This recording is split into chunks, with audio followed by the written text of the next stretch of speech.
Kiran Farming Solutions, Grow Plants, Show Plants, Sugar Planet। Hi friends, आपने जो poster देखा ना, एकदम सही देखा।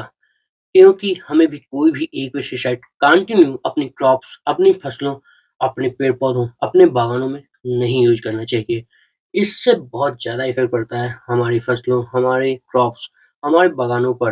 होता ये है, जब हम एक ही पेस्टिसाइड बार-बार यूज करते हैं, तो हमारे फसलों पर, हमारे पेड़ पौधों पर उस पेस्टिसाइड की कार्य क्षमता कम होने लगती है। लेकिन अगर हम ये कहें कि कंपनियां अपने पेस्टिसाइड की गुणवत्ता घटा देती हैं, उनका परसेंटेज कम कर देती हैं, तो ये गलत है। उस दवाई की कार्य क्षमता इसलिए कम हो जाती है क्योंकि हमारी फसल में लगने वाले कीट पतंगे उस दवाई के आदी हो जाते हैं। और बनाता कौन है?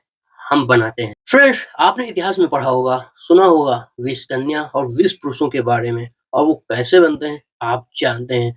जब कोई पुरुष या कन्या धीरे-धीरे एक निश्चित मात्रा में किसी जहर या विष को पीती है, तो वो धीरे-धीरे उस विष जहर की आदी हो जाती है और फिर कहलाने लगती है विष कन्या या विष पुरुष। ठीक उसी प्रकार हमारी फसलों, हमारे पेड़-पौधों में पलने वाले कीड़ों और रोगों के साथ होता है। जब हम उन कीड़ों-मकोड़ों पर, रोग पर एक निश्चित दवा का बार-बार यूज़ करते हैं, तो उनमें एक प्रकार का रेजिस्टेंट पावर आ जाता है, जो उस दवा के खिलाफ उनकी रक्षा करता है। तो फ्रेंड्स, आप समझ ही गए होंगे, हमें बार-बार एक ही दवा का प्रयोग अपनी फसलों, अपने पेड़-पौधों में नहीं करना है। ये बात खासकर इंसेक्टिसाइड में ज़रूर लागू होती है, जो कीड़े-मकोड़ों की रोकथाम के लिए प्रयोग किए जाते हैं। मान लीजिए आपने पहली बार किसी एक इंसेक्टिसाइड का प्रयोग किया, तो दूसरी बार आप दूसरे इंसेक्टिसाइड का प्रयोग करेंगे। जैसे आपने पहली बार में अपनी फसलों, अपने पेड़-पौधों में प्रोफेनोफास का प्रयोग किया, तो दूसरी बार में आप उस पर डेल्टामेथ्रिन या अल्फामेथ्रिन का प्रयोग कीजिए। उससे होगा ये कि आप तीसरी बार में फिर से प्रोफेनोफास का प्रयोग कर पाएँगे।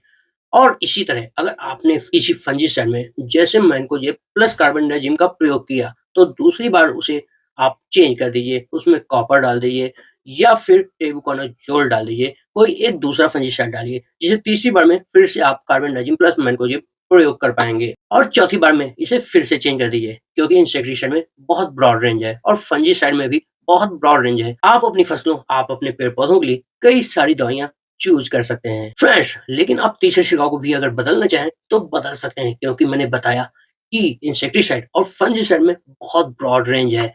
और अगर आप अपने तीसरे छिड़काव को बदलते हैं, तो रिजल्ट बेहतरीन मिलेंगे आपको और आपको इसका फ़ायदा ज़्यादा होगा। तो फ्रेंड्स, मैंने आपको इस वीडियो में बताया कि पेस्टिसाइड को कैसे यूज़ करें। वैसे मैं अपनी प्लांट केयर, क्रॉप केयर वाली वीडियो में प्रत्येक फसल के बारे में बताता रहता हूँ और उसमें कैसे दवाइयों को प्रयोग करें, ये भी बताता हूँ। और आगे मैं ये कोशिश ज़रूर करूँगा कि हर प्लांट में कौन-सी दवाई कब यूज़ करें, ये भी आपको बताऊँ। तो मिलते हैं आपसे हम नेक्स्ट वीडियो में। कमेंट करके ज़रूर बता दीजिएगा कि आपको ये वीडियो कैसी लगी। और एक ज़रूरी बात, हमारे वीडियो को लाइक ज़रूर कर दीजिए, क्योंकि आपके लाइक से हमारा हौसला बढ़ता है। तो बाय बाय, टेक केयर।